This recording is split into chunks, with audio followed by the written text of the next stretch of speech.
Problem ఏమైందంటే ఆయనకి భయం వచ్చేసింది. ఎందుకంటే ఈ దాడి హిందువుల మీద జరిగింది, హిందువుల్ని చంపారు.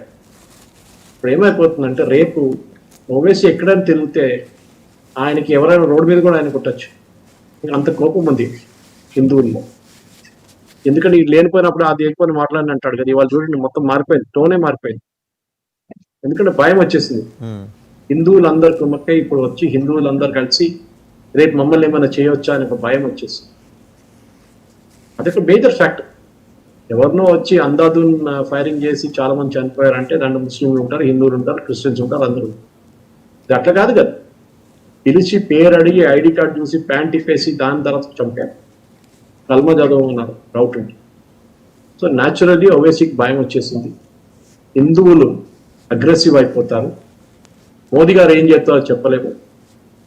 మీకు ఎట్లా అయిపోయిందంటే సిచ్యువేషన్ పిచ్చొంత ఎట్లా రాయి వచ్చినట్లు సంగతి ఎక్కడ వేస్తాడో తెలియదు హిందువులు. ఆ పరిస్థితికి వచ్చేసారు. ఫస్ట్ టైం ఈ ఇంట్లో కూర్చొని డ్రాయింగ్ రూమ్ లో కూర్చొని డిబేట్ చేసే హిందువులు కూడా ఇప్పుడు యాక్టివ్ అయిపోయారు.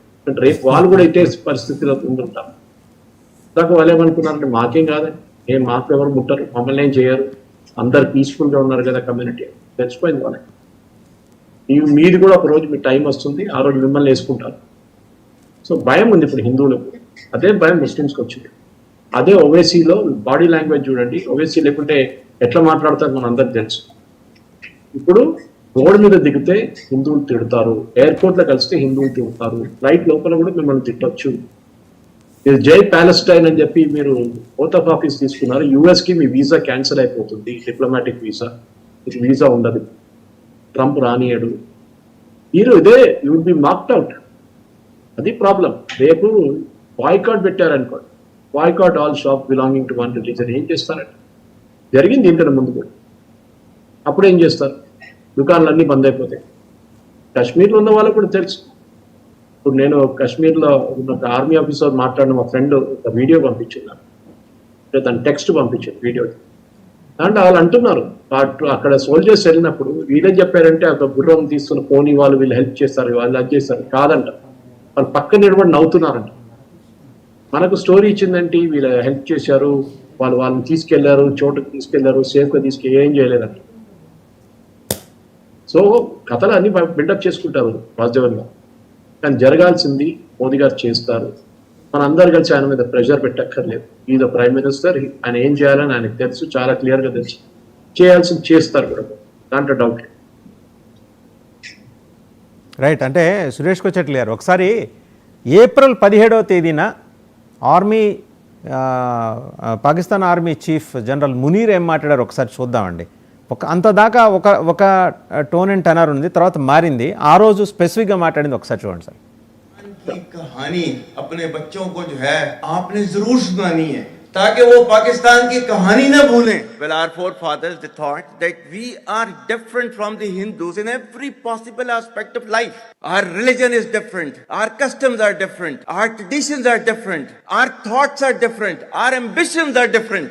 That was the foundation of the two nation theory that was laid there. That we are two nations, we are not one nation. So because of that, our forefathers, they struggled, mounted that incessant struggle to create this country.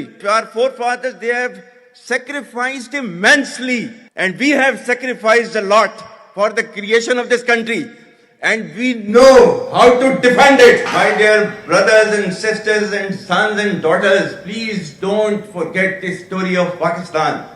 And don't forget to narrate the story of Pakistan to your next generation, so that their bond with Pakistan, it never weakens. Whether it is the third generation or the fourth. Right, చూశారు కదండి, incessant struggle అట. మంచి vocabulary అండి, నాకు ముచ్చటేసింది. ఆయన English నాకు నచ్చింది sir.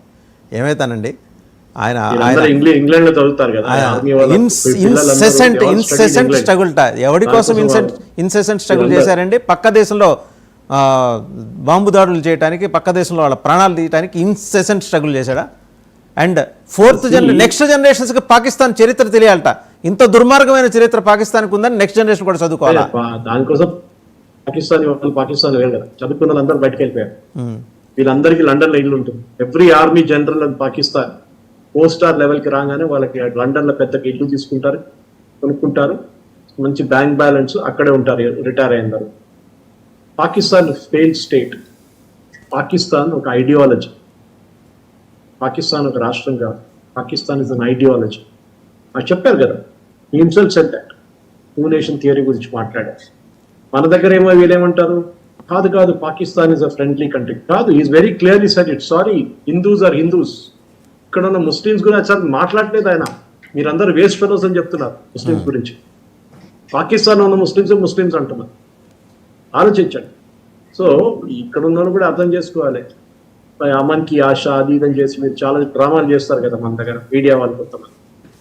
ఇలా అమన్కి ఆశ లేదు, ఏం లేదు. కాఫీర్లను చంపాలి, అది వాళ్ళ పుస్తకం రాస్తుంది. చేస్తారు కూడా, చేస్తూ పోతున్నారు. సంబంధించిన ప్రస్తావన చేశారు కదా,